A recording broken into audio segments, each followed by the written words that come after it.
And gender politics ഭയങ്കര so called and very very popular ആയിട്ടുള്ളൊരു വേർഡാണ്. കാരണം ഒരുപാട് കോളേജിൽ ക്ലാസ്സുകളിലേക്ക് വർക്ക്ഷോപ്പ് എടുക്കാൻ പോകുന്ന സെഷൻ ഇരിക്കാറുണ്ട് മാം പോയിട്ട്. Is that important?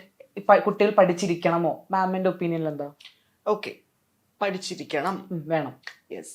കാരണം നമ്മൾ സെക്സ് എഡ്യൂക്കേഷൻ, പിന്നെ നമ്മുടെ എഗെയിൻസ്റ്റ് ലഹരി വിരുദ്ധ ക്യാമ്പയിൻസ്, അതുപോലെ നമ്മുടെ ഒരു അഡൾട്ട് എഡ്യൂക്കേഷൻ എന്നൊക്കെ നമ്മൾ പറയില്ലേ, അതൊക്കെ സ്കൂളിൽ വളരെ ഇമ്പോർട്ടൻ്റ് ആയിട്ട് കൊടുക്കുന്ന ഒരു കാര്യമാണ്.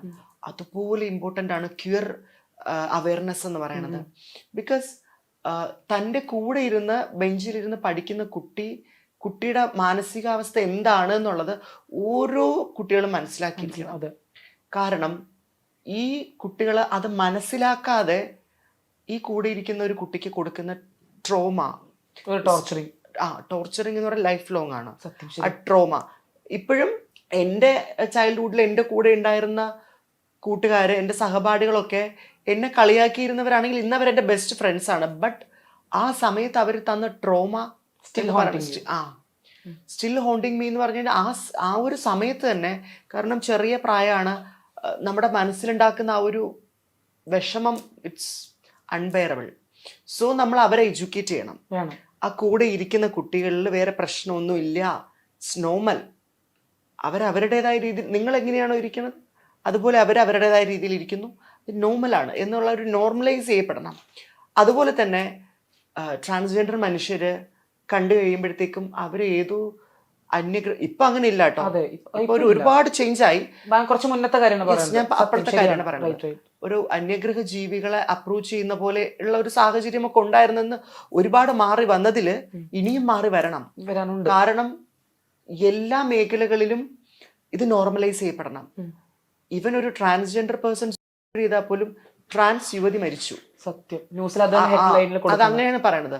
അതേസമയം അഭിജിത്ത് എന്ന് പേരുള്ള ഒരാൾ മരിച്ചു കഴിഞ്ഞാൽ ഇറ്റ് ഇസ് അഭിജിത്ത് മരിച്ചു, നോട്ട് ആണ് മരിച്ചു. ഓക്കെ, അപ്പൊ ഇതൊക്കെ നോർമലൈസ് ചെയ്യപ്പെടണം. ഇതിന് ഈ ഒരു ക്യൂർ അവയർനെസ് വളരെ ഇമ്പോർട്ടൻ്റ് ആണ്. അത് ഈ ചെറിയ പ്രായത്തിൽ തന്നെ അവർക്ക് കൊടുക്കണം. ആൻഡ് പീപ്പിൾ ഔട്ട് ദെയർ എന്താണ് കുട്ടികളെ ബ്രെയിൻ വാഷ് ചെയ്യുന്നു എന്ന് പറയുന്നുണ്ട്. It is not brainwash. അങ്ങനെ പറയുന്നുണ്ട്, അങ്ങനെ ഒരു പ്രചരണം നടത്തുന്നുണ്ട്. ബ്രെയിൻ വാഷ് ചെയ്ത് കുട്ടികളെ ട്രാൻസ്ജെൻഡർ ആക്കാൻ വേണ്ടിയിട്ടാണ് ഇത്തരം അവയർനെസ് എന്ന്. സോ എന്നെ കേൾക്കുന്ന ഓരോരുത്തരോടായിട്ട് ഞാൻ പറയാണ്, അങ്ങനെ ഒരാളെയും ബ്രെയിൻ വാഷ് ചെയ്ത് മാറ്റാൻ പറ്റത്തില്ല, ഒരിക്കലും മാറ്റാൻ പറ്റില്ല. കാരണം ഇറ്റ്സ് നമ്മുടെ മാനസികവും ശാരീരികവും വൈകാരികവും ഇമോഷണൽ, മെന്റൽ, ഫിസിക്കൽ ആയിട്ടുള്ള വ്യത്യാസങ്ങളാണ്. അതൊരിക്കലും ആരെങ്കിലും പറഞ്ഞാൽ അത് അങ്ങനെ ആവില്ല. ഇനി ആരെങ്കിലും പറഞ്ഞു എന്ന് വെച്ച് ഒരു ട്രാൻസ്മെന്റ് തിരിച്ചു പോകാനും പറ്റത്തില്ല. ബിക്കോസ് അവർ ചൂസ് ചെയ്തൊരു ലൈഫാണ്. ഇറ്റ്സ് ഫ്ലൂയിഡ് ആണെന്നാ പറയണത്. ഇത് എപ്പോൾ വേണമെങ്കിലും മാറാം എന്നാണ് പറയണത്. സോ ഐ നോ പീപ്പിൾ ഒരു ചെറിയ പ്രായത്തിൽ വളരെ ഫെമിനൈൻ ആയിരുന്നവർ കുറച്ച് വളർന്നപ്പോഴത്തേക്കും അവർ ആ ഫെമിനൈൻ ക്യാരക്ടർ അവർക്ക് ഉണ്ടായിരുന്നത് പോലും ഇല്ലാണ്ട് മാറിപ്പോകുന്നു. സോ ഇറ്റ് ഇസ് ഫ്ലൂയിഡ്, അത് മാറാം. But it is not brainwash. ഇതൊരു അവയർനെസ് ആണ്. അത് ഇറ്റ് ഇസ് വെരി എസെൻഷ്യൽ. ഈ ക്ലാസ്സിന് സെഷനൊക്കെ പോയിരിക്കുന്ന സമയത്ത് സ്റ്റുഡൻസിന് റെസ്പോൺസ് എങ്ങനെ? ലൈക്ക് കേൾക്കുന്ന സെയിം ഏജിലുള്ള ആൾക്കാരാണെങ്കിലും ഓഡിയൻസ് ഉണ്ടാവുമല്ലോ, ഇന്ററാക്ട് ചെയ്യാറുണ്ടോ, സംസാരിക്കാറുണ്ടോ ഇതിനെ കുറിച്ച്? ഇന്ററാക്ഷൻസ് ആണ്. സോഫാർ ഞാൻ പോയിടത്ത് നിന്നൊക്കെ ഒരു പോസിറ്റീവായിട്ടുള്ള ഒരു റിപ്ലൈ ആണ്, അല്ലെങ്കിൽ ഒരു പോസിറ്റീവായിട്ടുള്ള ഒരു റെസ്പോൺസ് ആണ് ഉണ്ടായിട്ടുള്ളത്. പക്ഷേ ഈ എല്ലായിടത്തും പോസിറ്റീവായിട്ടുള്ള റെസ്പോൺസ് ഉണ്ടെങ്കിൽ എങ്ങനെയാണ് ഒരു ട്രാൻസ്വുമന്റെ ഒരു ഫോട്ടോയ്ക്ക് കീഴിൽ ഇത്രയധികം നെഗറ്റീവ് കമന്റ്സ് വരുന്നത്? നമ്മൾ പറയാണ് സമൂഹം ഒരുപാട് മാറി, സമൂഹത്തിൽ അക്സെപ്റ്റൻസ് ഉണ്ട് എന്നൊക്കെ നമ്മൾ പറയുമ്പോഴും നമ്മളൊരു ട്രാൻസ്വുമൻ ഇടുന്ന ഒരു വീഡിയോ അല്ലെങ്കിൽ ഒരു ഫോട്ടോ, അതിന് കീഴിൽ പോയി നോക്കിയാൽ എന്തോരം നെഗറ്റീവ് കമന്റ്സ് ആണ്. നെഗറ്റീവ് കമന്റ്സ് എന്ന് പറഞ്ഞു കഴിഞ്ഞാൽ ഇറ്റ് ഇസ് നോട്ട് ക്രിട്ടിസൈസിങ്, അല്ലെങ്കിൽ വിമർശിക്കുകയല്ല ചെയ്യണത്, ഇറ്റ് ഇസ് പച്ചത്തെറി പറയുക ചെയ്യണത്. സോ അതെങ്ങനെയാണ് വരുന്നത്? സോ ഇപ്പോഴും ഈ അവയർനെസ് കറക്റ്റായിട്ട് പോയി എത്തിപ്പെടാത്ത ഒരു മേഖലയുണ്ട്.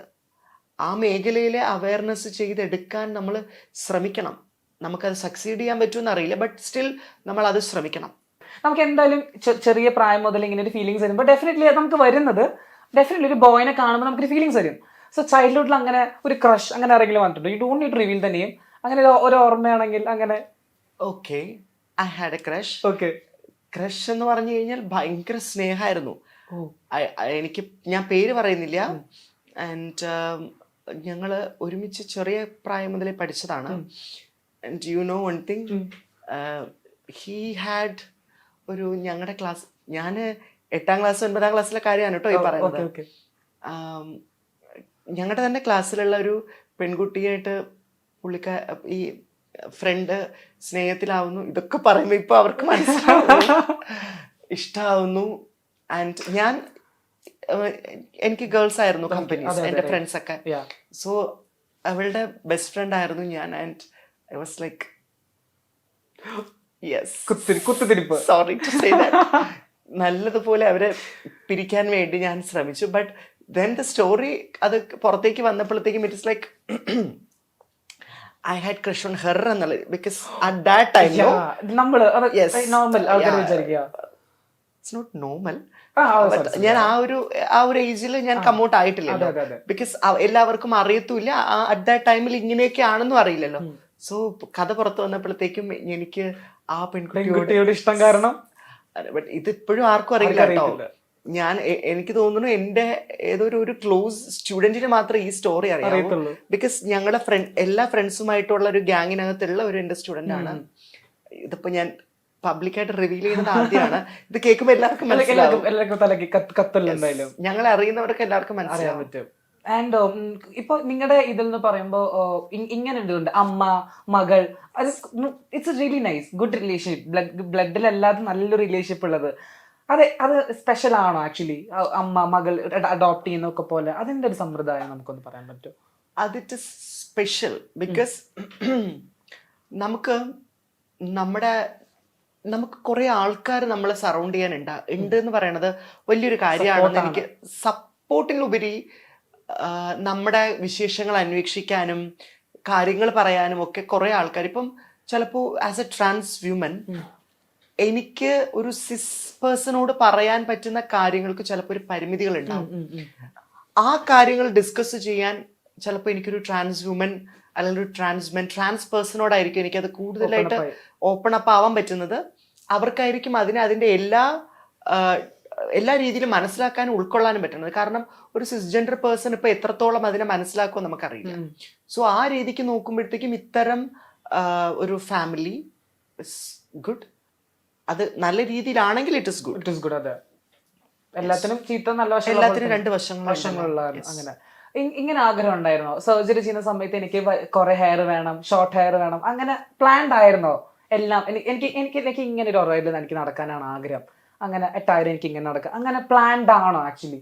അത് കമൗട്ട് ആവുന്നതിന് ശേഷമല്ല, ഈവൻ അതിനു മുമ്പ് തന്നെ എനിക്ക് എന്റേതായ ഒരു രീതി ഉണ്ടായിരുന്നു, എന്റേതായ ഒരു സ്റ്റൈലിംഗ് ഉണ്ടായിരുന്നു. Because before Adrija also the way as A dancer, as an artist ഞാൻ എന്നെ ക്യാരി ചെയ്യുന്ന ഒരു രീതി ഉണ്ടായിരുന്നു. അത് എന്നെ അറിയുന്നവർക്ക് ആ സമയം മുതലേ അറിയുന്നവർക്ക് അറിയാം. സോ അത് തന്നെയാണ് ഇപ്പോഴും ഞാൻ ഫോളോ ചെയ്യണത്. സോ എന്റെ പേഴ്സണാലിറ്റി എന്ന് പറയുന്നത് വളരെ ഇമ്പോർട്ടന്റ് ആണ്. സോ അത് വളരെ ചൂസി ആയിട്ട് തന്നെ ഞാൻ എപ്പോഴും വെൽ പ്ലാൻഡ് ക്യാരി ചെയ്യാൻ ആഗ്രഹിക്കുന്നുണ്ടായിരുന്നു. യെസ്.